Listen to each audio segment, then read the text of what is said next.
All right. So we don't really have a chair yet, so I guess we're calling the committee meeting to order at 2:09 p.m. Everybody's here. What do we have the agenda? Hold on. So the first thing was to elect a chair. Okay. Okay. So Mark, Andrew, and I are the three choices here. So anybody want to raise their hand to be a chair? I would be. Andrew? I'm great with Kathy being chair. Mark, any concern about that? I have no concerns whatsoever. Okay, Andrew already told me he didn't want to be want to chair, so that's why I raised my hand. Okay, so I nominate Kathy Cook as chair of the Neary Building Committee Finance Subcommittee. Second. Roll call vote. Mark? Yes. Andrew? Yes. Kathy? yes. All right, great. Done. Okay. Now your turn. All right. Okay. So minute taking process. This is a small committee. What I've done in the past is we've rotated who does minutes, or we can pick someone who, if somebody really wants to do it, go for it. But we at least got to end up with a process where we get minutes done.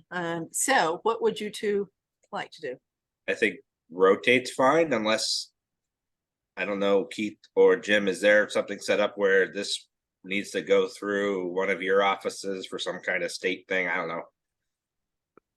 No, Okay. no procedures there. Okay. Becky, I don't think so for us, is there? No. Okay. Just making sure, because it's kind of, MSBA prescribed, making sure that we All right. So this is a normal. normal, regular Okay. subcommittee. Yeah, I'm fine All with right. rotating. Mark, that works for you? That's fine with me. All right, sounds good. Okay. So anybody want to volunteer for this one? I'll do this one. Okay, so Andrew's going to do this one. Every time we'll make sure who's going to do it. All Okay. right. All right. So Andrew's doing the minutes for this one. All right. We are moving on. Okay. So now this is Jim where we need you. So the two main things to do today is talk about, first of all, the process for approving invoices going forward, which for the most part for now are going to be your invoices. Until we really get into the project and get into the design work. So why don't you tell us what you have seen, what you think works best? I know that the desire of the chair of the building committee is for us to do that inside this committee and not bring it back to the entire rebuilding committee. So I do know that, which is fine with me. Less and better, I think. So Jim, what do you think as far as the process for improving invoices going forward? Sure. So I believe, okay, can you give me share rights? I can't. Because I did circulate the document for some typical policies and procedures. Obviously, we can adjust. Let me pull that up. Okay. Yeah. So I mean, regular meetings, duties, responsibilities. What it really comes down to is setting and approving some approval thresholds for us as the OPM. What dollar value can we approve up to? What can the finance subcommittee approve up to? And then what has to go to the full building committee? So we start there because with the invoice process, I had some typical just a typical procedure down here.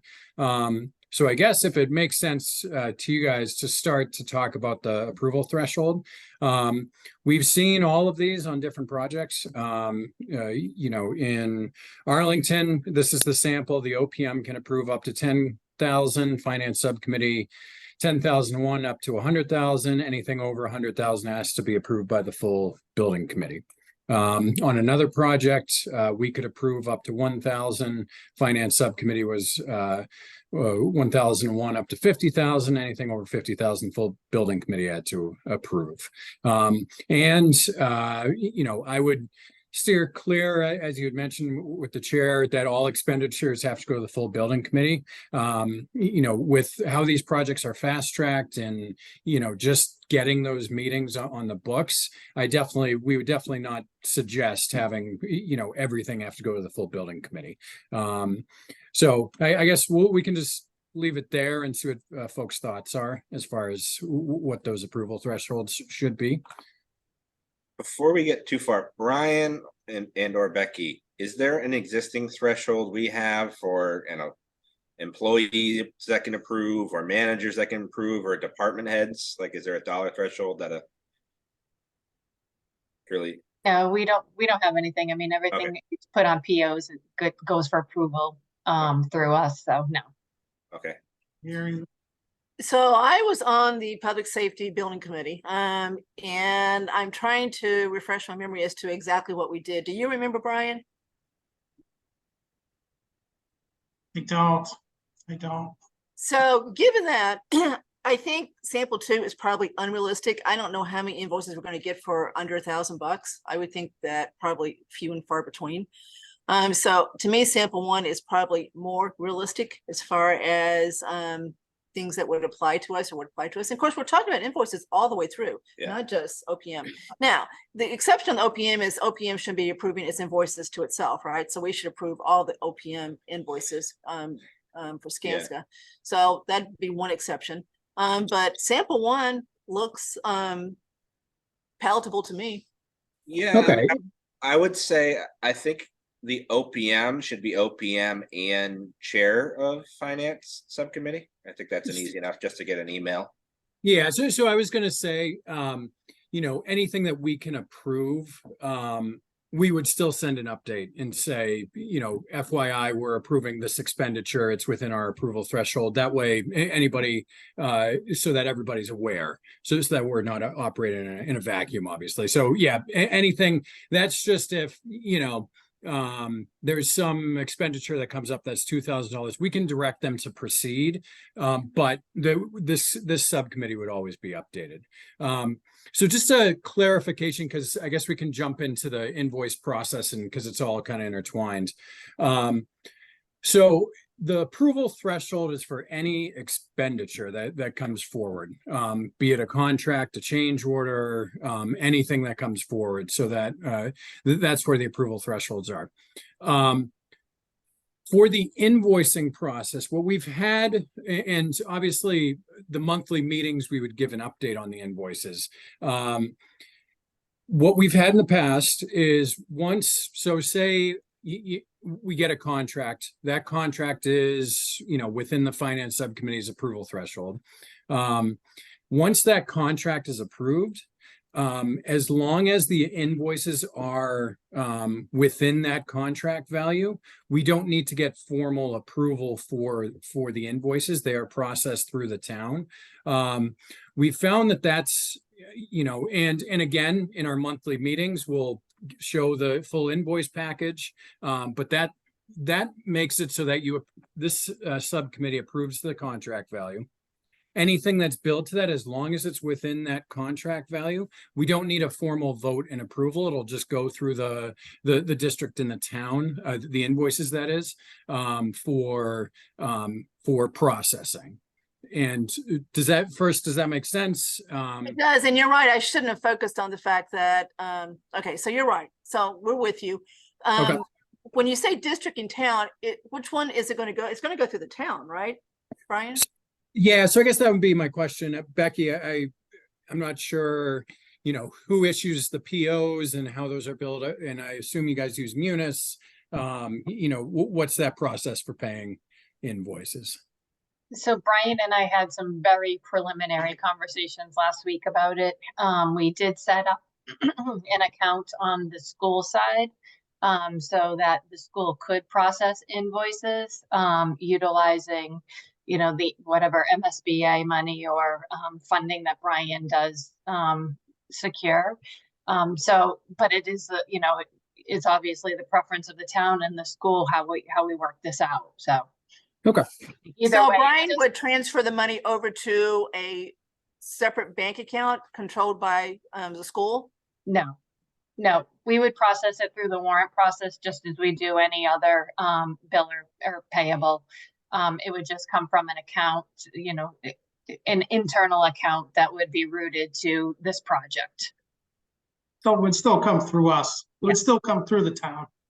So Brian, the whatever $900 something thousand that we had from town meeting article, it would just hit that, right? Or would you have to transfer Nope, funds No, into we a hit- school account for that, or just hit that? it would hit that. Yep. Okay, We do this frequently, so. yeah, okay. And in terms of invoicing, the only question I have is usually when I manage projects, somebody has to review the invoices for accuracy and make sure that they, the time, materials, the work hours, whatever makes sense, and the people that are billing, et cetera. Is that something you're doing, Jim, or is that something one of us needs to do, or the chair, in terms of accuracy of the invoices? Yeah, so whenever all invoices come through us, we put the package together. So we are reviewing everything. During feasibility, it'll only be the designers and ours and their sub-consultants.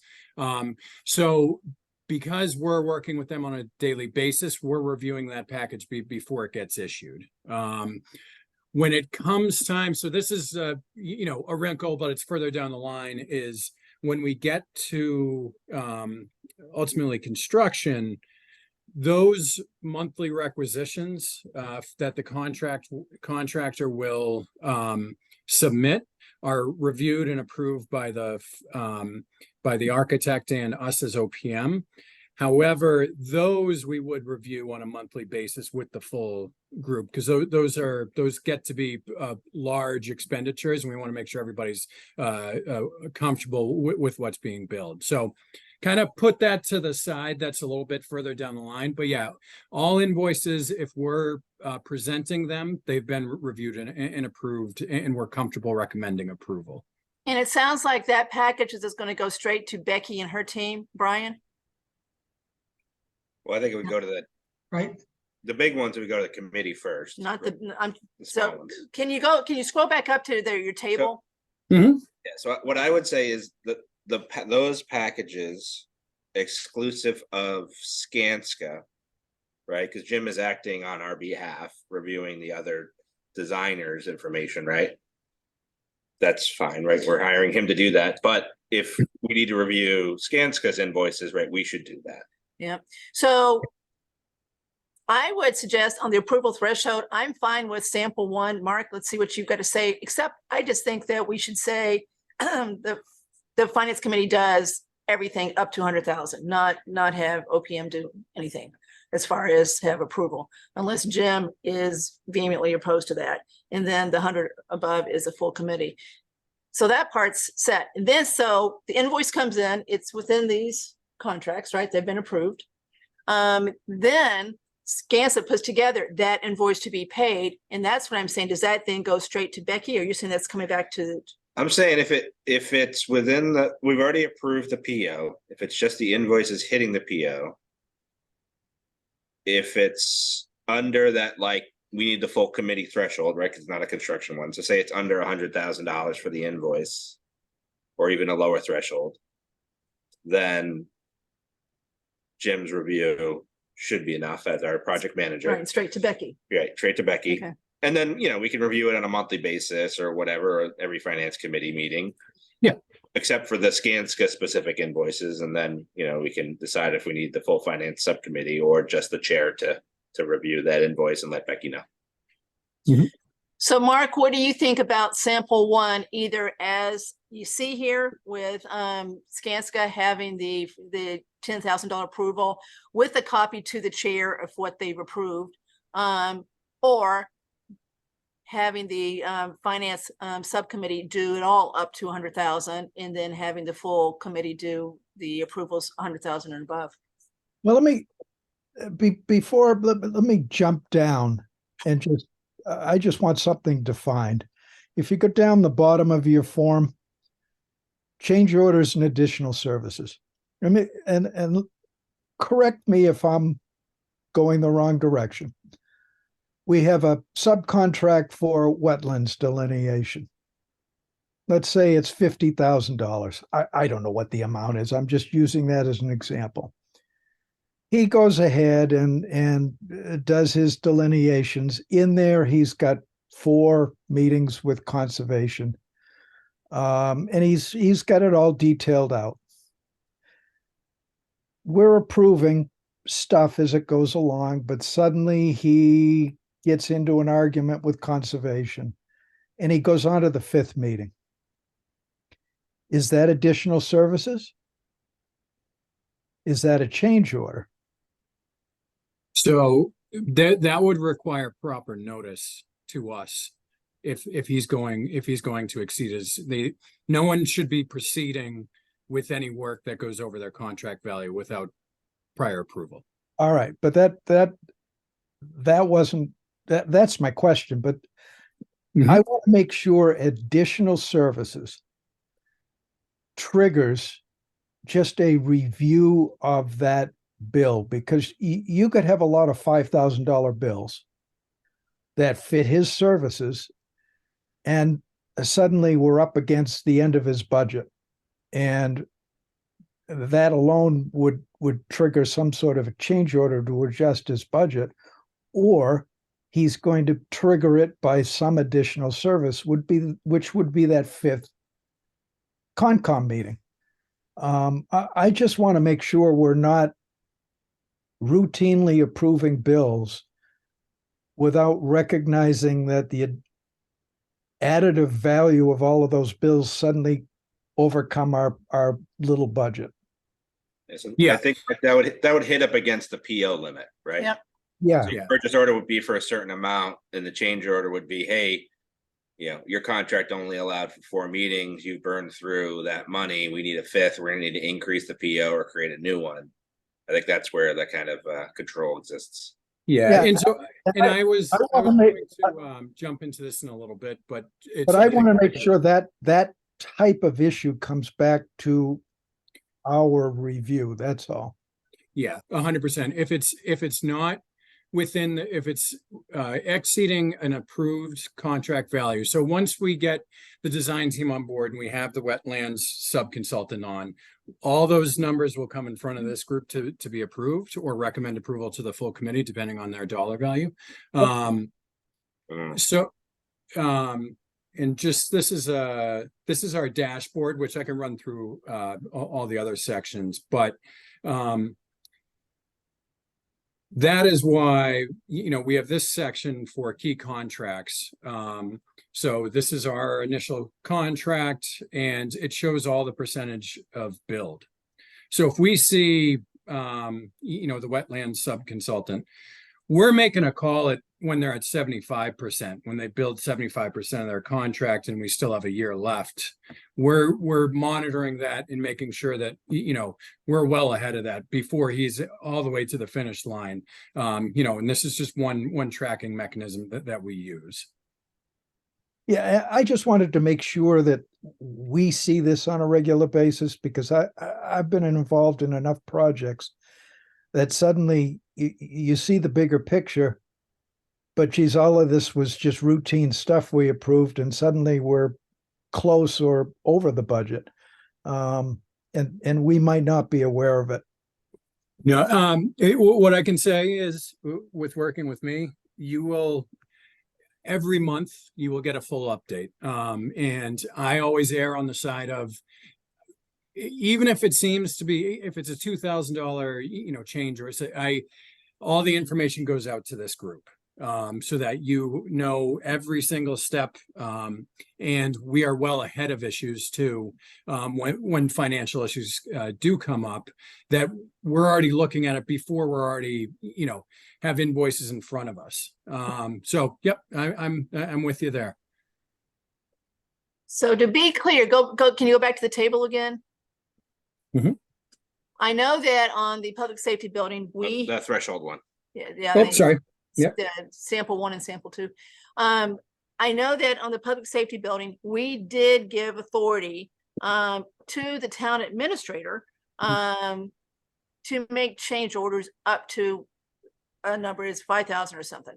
So to be clear, let's say we've got a contract that was $80,000. So our finance subcommittee had to approve it. If we adopt sample 1 here, we had to approve that, and then say that they come back and they request a $10,000 increase, a change order. Jim, what are you proposing to do about getting that approved? So an increase to I went from 80 to 90. So that would come back to the finance subcommittee. Okay, even if, for example, we did adopt sample one, just as you've written it here, where the OPM has authority on the first 10. Yeah. So I think a clarifying point for OPM, I do not like approving things without the buy-in of the finance subcommittee.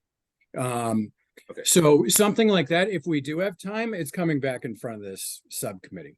So If we are turning over a phase, or turning over a portion of the building, we're right up against C of O.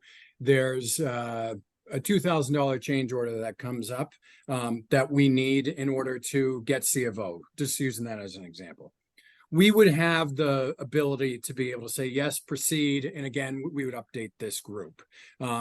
So I would say it's almost OPM approval in emergencies. Outside of that, it's going to come back to this group for approval. Does that make sense? Yeah, and of course, this initial phase where we're really talking about OPM invoices and designer invoices, we're not talking about a rush of invoices like we will be talking about as the project gets underway and it starts coming at us fast and furious. So we can always change these thresholds if we just start with this today, right? yeah, either that or my suggestion would be, if Jim, you're running up to it and you need to approve a $200,000 on the spot, I do think it would make sense to get somebody else's buy-in on that. Yeah, that's too much. I agree. I mean, I'm okay with 10,000, but I think it should be chair, and if we want to have a delegate or vice chair that could approve it, right? I mean, any one of the three of us should be available pretty much. I have my phone on me 24/7 just to say, hey, I got a guy on site. We need to approve $5,000 in order to get our occupancy today. We cool with that? Yeah. We'll review it in our next meeting, that kind of thing. But yeah. And I've very rarely not been able to, do that. There's nothing needs to be approved on the spot. So yeah, I'm totally.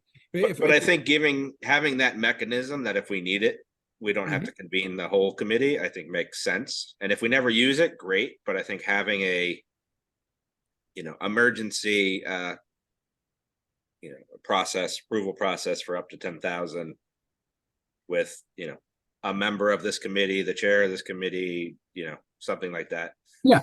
So we'll just say OPM / FSC designee or something like that. I'll include it there. Yep, that works. That works. Okay, but to be clear, as far as the approval thresholds here for just the original contracts, do we want to stick with sample one, like he's written here? Do we want to get rid of OPM and say FSC is 0 to 100,000 and the full committee is above 100? I mean, we could do FFC 0 to 100,000, but we have OPM / FSC designee for 0 to 10,000. So again, if we have time, it should come to the full FSC, right? But if we, are up against it, there is an option. Okay, so what we're saying here is 0 to 100,000 FSC, 100,000 plus full committee. Yep. If there is an emergency request from 0 to 10, we give the OPM the authority to approve those with notification to the full committee. No, with approval from a designee of this committee. One person, one of the three. One person, it could be one of any of the three of us. We could say just the chair. We could decide amongst us, but I think any of the three of us that they got a hold of, I'd feel comfortable saying, I'm comfortable with that too. Because so how about that, Jim? Any one of the three of us can approve with you any emergency that has to be done and can't wait for the full committee from 0 to 10. And if you're on site, you just dial for dollars. Work your way down the list. Yep. And then change orders. Makes good sense to me. All change orders initially will be approved by the full committee. Correct. Okay. That would make sense because we have to go through the whole contract process for that, so it's not going to be on. Yeah. So when we get to it, if it's an additional services request from the designer, say, we want them to look at this site and do a study on whatever it is, that'll come to the full finance subcommittee, no matter the dollar value, to get approved. The only piece of that is if it's over 100,000, then this subcommittee would be approving it, but then recommending approval to the full building committee. Then we would have to wait for the full building committee to approve any change order over 100,000 based on these thresholds. I think that's fair. Mark, you're okay? I'm fine. Okay, so we've dealt with item 4 and item 5 on the agenda, so let's make a motion to formally adopt what we just said. Okay, I'm gonna give it a shot. I move that the committee supports approval thresholds of $0 to $100,000 for the full finance subcommittee, over $100,000 for the full building committee, and the ability for the OPM and one member of the committee to approve emergency items up to $10,000. Second, Okay, roll call vote. Mark, yes. Andrew, Aye. Cook is aye, 3-0. Okay, now let's do the motion for change orders. We're gonna do those, which is we're gonna do them all.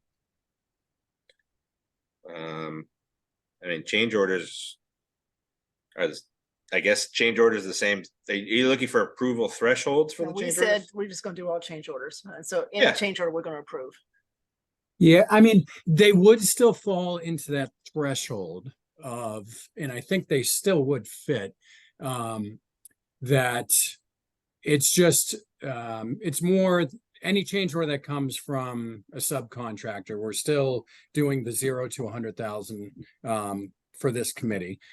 So those would come, if it's over 100,000, has to go to the full building committee. Those would still come in front of this group first before they're in front of the building committee. So I'm not, and if you want to vote it, you can, but I do think once those thresholds are in place, that's for any expenditure, be it change order, be it contract. And I think that makes sense. It's just we're probably a change order really probably isn't going to be an emergency one, so we'll have less of those. No, they're not gonna be. So we're saying that the change orders are gonna follow the same amount. So if it's $100,000 change order, it goes to the full committee. I mean, the approval threshold is the approval threshold for anything, whether it's invoices, change orders, any expenditure at all, Okay, I think. Yep. And then Yeah. ideally, change orders should have a slower timeline. So those can come to the, but then the 0 to 100 come here. And then 100 over go to the full. But in case there was a change order that needed to be done the same day or something, which again would be rare, but we would be able to do that emergency mechanism. Yep.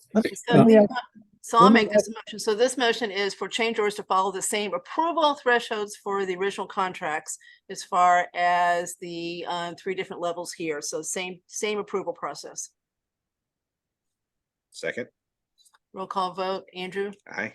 Cook is aye. Mark, Aye. so it's 3-0. Let me just ask one quick clarification. Let me go back to the wetlands delineation. And let me go back to his conservation meetings. Suppose our conservation, he's budgeted 4 meetings. Conservation does something they've never done before, and they approve his wetlands delineation in 1 meeting. And suddenly that piece of his budget, and let's say he allocated $2,500 a meeting. So he spent $2,500 and we have $7,500 sitting there. Now he comes in and finds out he needs to do some work in the air. There's a vernal pond and he needs to do some additional work that DEP requests on their recognition of what the delineations is. It's out of the scope. Now, the obvious thing to do is to approve it and just slide the money from his meetings over. But I want to make sure there's some transparency here. If he comes back and has a scope issue because he needs to do some work for DEP, I think, and Jim, keep me honest, it would depend on the type of contract, right? If we're doing a time and materials contract, it could be a change order to add that additional scope, right? Because it's going to be that, that kind of a meeting wasn't in the original scope of his contract. You're just changing the scope. You might not need to issue a new purchase order, but you would need to change the scope of the contract. If it was a fixed bid, usually what we do in the private sector is you would say something like up to 4 meetings would be included in that quote. And if it's less, then, the guy got lucky. And if there's a 5th one, it would be a change order and there would be an additional PO, created for that, or an adjustment to the PO. But if it's what Mark described, which is you reallocated it, right? So the guy knows that it didn't say up to it, it implied meeting by meeting, so there should be credit, right? You still would want that contract to be amended. Correct. To reflect the fact that he's going to do something else. Yes. For the same money, so that it's all worked out as far as what he really did and what he got paid for. You would change your statement of work to reflect additional work items, even though the purchase order didn't get affected. Yeah, and I just did this on another project. So our soils, we basically had 8 different tasks. One was construction administration, and then we had early on testing of soils. That subconsultant he knew he was gonna go over in his construction administration, but he still had 30 grand sitting in his testing of soils. He was all done. So we had him resubmit his tasks and showing the moves in a summary table at the end, brought it to the finance subcommittee, and it was approved. So yeah, if it's a substantial change of scope like that, it would come in front of this group. Okay, that's what I'm looking for. Okay. Great. So we're done. Okay, so Jim, what do you think we should be looking toward as far as a meeting schedule? Monthly? Yeah, I think monthly. They should be fairly brief, obviously, because it'll just be us and the designer. As we go through the study, this is where the development of the overall project budget, those conversations as we get into different options and pricing options and reimbursement, all of that. That's kind of when the amount of work for this subcommittee is going to start to increase. But for the general billing purposes, we will put together a rec invoice schedule. Skanska's invoices are usually around the 8th of the month. So what we've typically done is, this month, November is a little funky just with how Wednesday falls, but, like our next meeting would be the second Thursday of each month. I think usually works for how all the invoices come in, and just, after the building committee. So we're able to, anything that comes out of those conversations, we can have an additional conversation here. You're recommending that we meet the second Thursday of each month? Second Thursday, second Monday, I would say that second week usually works out the best for invoices. Any problem with second Thursday? Probably, but let me run it by the family. I'm not locked into a day of the week. Just usually the latter half of that second week, we can get the invoice package together. We can have already had the building committee meeting. Again, if it has to adjust by the day, it doesn't matter to us. So like, basically you're saying, Jim, like post business day 5, business day 6. Let me see. Yeah, I mean, like I said, our invoices are usually Like if we look at that next, like if we look at November, right? So business day 5 would be the 7th. So business day 6 would be the 8th. Like something like that. So we could say business day, somewhere between business day 6 and business day 9 or something like that. Yeah, I think that makes sense. Okay. And we're going to do the designer's contract in a way that coincides with that schedule too, I hope. Correct. Yep. Mark, do you have any issues with what we're talking about, which is possibly the second Thursday? No, my Thursdays actually are pretty good. It's hard for me to gauge whether I could do an afternoon meeting or something like that, but evenings are perfectly good for me. Yeah, What you prefer? evening should be good. I just gotta check with Annie if she has a standing Okay, so committee meeting. why don't we tentatively schedule the next meeting for November? Can you put the calendar back up? 9th? Was it 9th? Yeah, November 9th at 6:30? 7? 7? 7, okay. Amber's little girl always got to put to bed. Okay, 7 o'clock on the 9th. Yep. So Jim, so that's the 3 committee members. What about everybody else? Does that work? I mean, I think everybody else would prefer during the day, but it's tough for me to slot off a time. during the We'll day. do them by Zoom.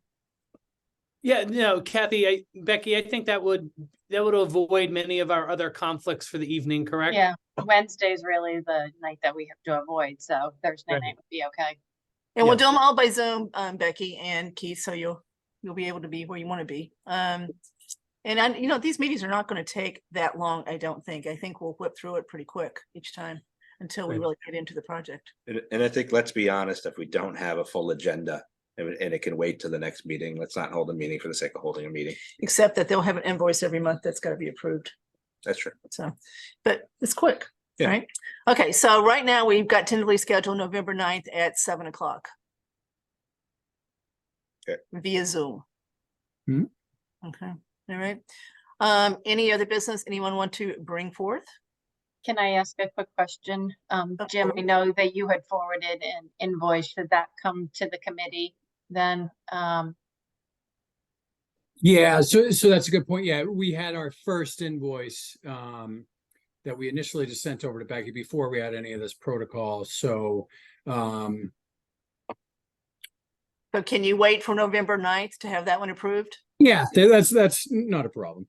Okay. All right, good question, Becky. Okay, thank you. Okay, any other business that maybe? I did just want to quickly, I know I touched on it just a little bit. Part of the monthly meetings too, and again, when it's just our contract, it's fairly straightforward, but also it gives you a good chance. This is our dashboard that we use to track the budget from now until the completion of the project. So with that said, it has this, we can hit print on any day. And, to Mark's previous point, we can, you'll know the status of the project at any given point from a financial perspective. Right across the top, it's you have your total budget, which now just is the feasibility study. Total committed, that's the total contracted, which is just our contract right now. And the total spent, which is the invoiced, and then the cost at completion. So that's one section. When we get into construction, we have different types of contingencies. So that there'll be a snapshot right here of that. The current pay period, what is the pay amount? Pro pay, which is our reimbursement through the state. What the amount that we have submitted, and then the overall amount that we've been reimbursed to date. So that shows right there. Change events, so that's any money that moves between lines or from contingencies will be reported here. And then we touched on the key contracts. And then this is budget versus actual cost. So this is just two tracking mechanisms for kind of some of Mark's concerns. Where does the 7680 come from? Pardon me? Well, I know it's 3840 times 2, but where does 7680 come from as far as what's been submitted? So that's doubling up. The first, it's a little funky. When you only have one invoice in, it doubles that first one. It's when you enter in another invoice, it will correct. I tried to talk to our folks that developed this. So that should be 3840. That's all that's been billed to date. So And when is the state going to consider reimbursing us for some of the feasibility cost? So as soon as we start billing, we can submit propay requests to them. And do we know how much they will reimburse at this point in total? So I don't have your reimbursement rate in front of me right now. That's another conversation. So I think you were 30%. 38. 38, thank you. So yes, for the feasibility, it gets a little more complex when you get into construction. I understand. Maybe it's more limited. Okay, that makes sense. Yep. All right, Yep. so I got it. All right, any other business that may be properly brought forth? Do we allocate or can we allocate other costs to this project? Like, Becky's time, Keith's time, Brian's time, like we do to other costs or other projects where you do a cost allocation methodology of FTEs? So typically, in feasibility, the only category that we have is other. And I would say that the project budget for feasibility typically can't take on those types of expenditures. So it's just the direct cost of the designer and the OPM. Yep. Good question. I'd like to do it. No, look at it. Okay, any other business that may be properly brought forth today? Anybody in the public? Just Sam? Sam's here. Hello, Sam. That's it. No hands. All right, so no public comments, so I will move to adjourn this meeting at, what time is it? 2:50. 2:50. I'll second that. Roll call vote. Mark, Aye. Andrew, Aye. and Cook is aye. Thank you, guys. Thanks, everybody. Take care. Bye-bye. Thank you. Bye-bye. Sorry I was late. That's all right.